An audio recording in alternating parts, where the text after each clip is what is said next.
just like a typical Monday after taking a look at the film yesterday. I'll just start with that was a good college football game. I thought both teams battling, answering, competing for 60 minutes. Obviously, we fell short. They finished a play or two better than us. Credit to them. But I did think we played with a lot of energy and with some edge and made some plays, defensive effort.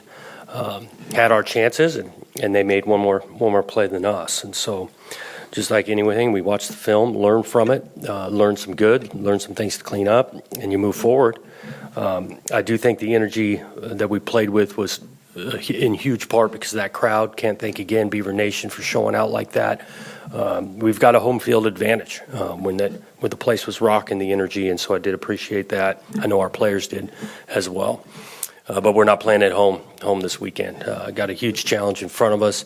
Bunch of respect for what Utah has become. Obviously, a really good football team the last few years. This year, make it physical on both sides of the ball. Well coached, good players, quarterback's good, got some talent. Make it really hard defensively, and so it's a tough place to play against a really good football team. I know our guys are anxious though to go back to work starting tomorrow and getting ready for Saturday. Jam Griffin's obviously got a lot more work the last couple of weeks. His progress, you talk maybe a little his progress from camp to now, because he seems like he's come quite a ways. Yep. He in camp he dealt with a little bit of injury, missed some practice time there, so that might have delayed. Just his comfort level in the scheme and things. I thought he had some great carries the other night. He's kept working hard, learning, and he's earned to continue to play more and more. I do feel like we got three backs that we like to rotate through there. But Jam got the hot hand in that game, and we're always going to feed the hot hand. I was going to ask about that situation. You got three backs, and it seems like nobody's on the field for more maybe three plays. Do you feel like, does that take away from a guy getting hot, or do you feel like the way you're doing it gives him good rest? Yeah, we've done something similar the last few years. The rotation piece, some of it's dependent on the play that's called. Some of these guys' skill set fit a particular player. They get the reps at that play, especially early in the season, early in the game. We do like to get a little rotation going so they can not get worn out in the second half if we get a guy with a hot hand. And so I don't think it's a hindrance. If a guy continues to separate, and over the next 3-4 games, then yeah, maybe we'd have the one lead back, but we feel good with all three guys. I don't know what your analysis was of the running game on Saturday, but the one thing that kind of stood out was you only ran one sweep.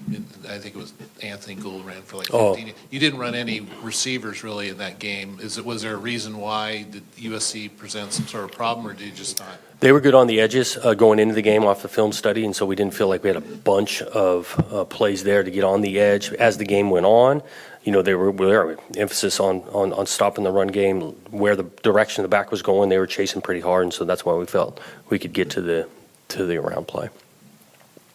We've been following Alton's kind of progress back. Do you have an update on when we might see Alton? Yeah, just getting closer. It gets to a comfort level in practice. I will say the position he's playing, it's not like we're hurting there. Catan played really, really well. Jaden Grant, and so we want to be smart with him. When he's prepared and ready to physically go and have enough practice time, we'll get him in the game. Not down on him at all. He's battled back. That was a serious injury.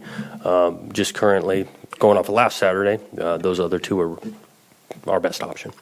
Could you speak to the challenges that Cam Rising poses, and perhaps even a comparison with Caleb Williams and what you just battled? Yeah, they're similar. They're talented.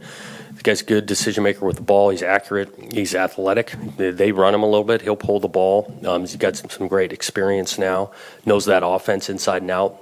You can tell that at the line of scrimmage he's getting them in the right play. Can make it physical in the run game, and then the action pass. He's got all of it. He's a big-time player. Obviously, without Luke as well, you had a freshman step up and make a big play for you on Saturday. Yep. The depth behind him, where do you see that position right now until he gets back? Yeah, I was happy for Jack to make a couple plays. First, game getting a lot of time, did some good things. I think he's going to be a really good player around here.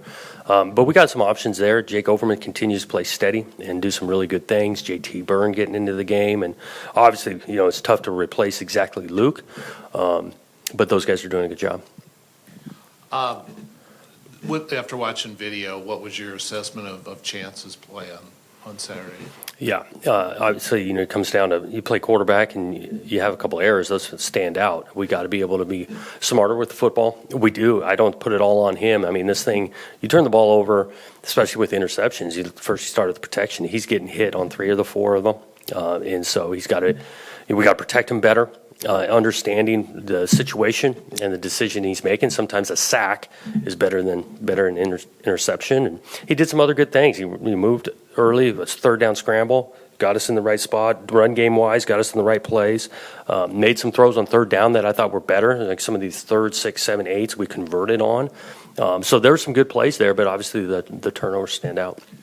You've got some personal experience with this. As Chance is going to find out Saturday, he's actually played and started at Utah. What is there any? Maybe it's not an advantage, but how much does it help him to have played in that stadium? I wish I could say it helps a ton. I mean, it was so unique the year he started. His first start, there's no fans in the stands. Right. So, but, he's played on the field, been through the locker room, the same with a lot of our players. This is a hostile place to play.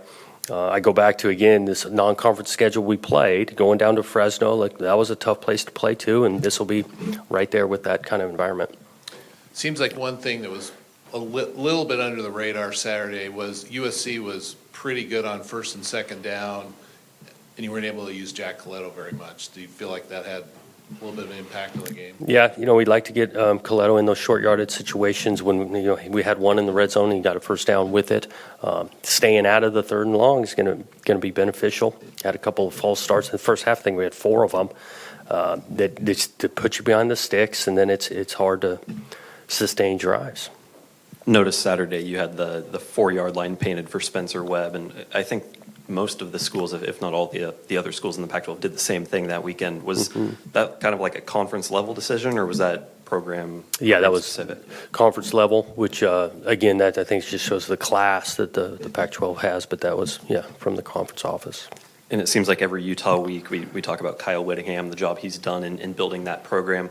How much are you kind of trying to replicate that same model in your own way here at Oregon State? Yeah, well, I got a ways to go.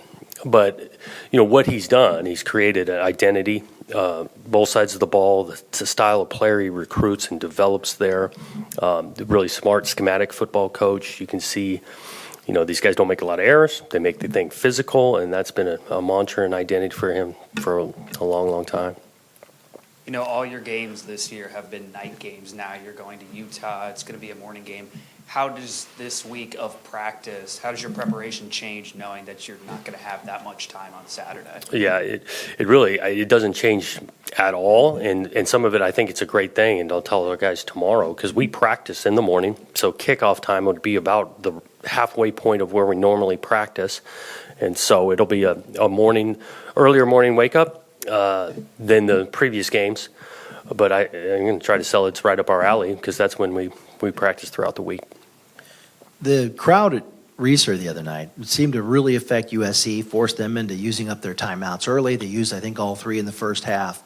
When you go up against Utah in a packed house and they're rabid, you can practice with, the speakers going crazy, but do you talk about anything? Do you tell them, stay level-headed and go on pressure or whatever the count might be? Those kinds of things. You work on that? Yeah, you talk about it. We'll definitely have the crowd noise going throughout the week.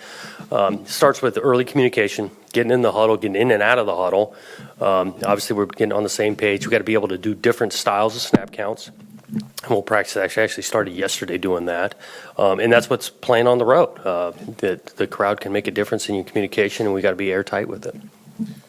Anyone perhaps coming back off the injuries for Saturday or no new faces? Marco Brewer, we got him one play, but we're hopeful that he can get back in the fold this week. Outside of that, I think it's the same setup. You won't see Musgrave or Trey Lowe, which we've talked about, but everyone else hopefully by the end of the week will be available. The 4th and 6th play, some people seem to think that was forward progress, should have been stopped. What did you think? I thought you were going to talk about the punt of Chance. on offense. Yeah, I mean, look, these are bang plays. The game's physical and going fast. You slow this thing on tape. Is his forward progress stopped? Maybe. I wasn't totally hung up on it. I thought, look, it was a well-played football game. I thought it was well officiated to let him play. And yeah, we didn't get that call. Brant Keithy won't play Saturday. What sort of, when you watch their video, how big does he? I mean, he's a good player, but they got a bunch of these tight ends that can play, and so I don't see it changing much in their overall schematics. Plan on seeing what they do, and I just think every program, just like us, is missing a player or two, and that's why depth is important. And so, good player, I'm sure they'll miss, but I don't see them making wholesale changes.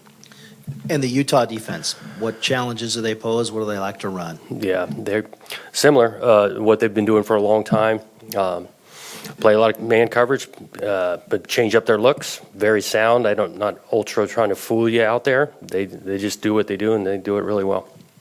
Playing at elevation in Salt Lake City, is there anything specific you do during the week to prepare for that, or do you kind of just rely on the conditioning you've built to this point? Pretty much, yeah. We won't talk a ton about it. Similar to Colorado when we go over there, not seeing that as a major factor. I will say, like, the ball's going to travel further. So, like on special teams and things, we'll definitely talk about that.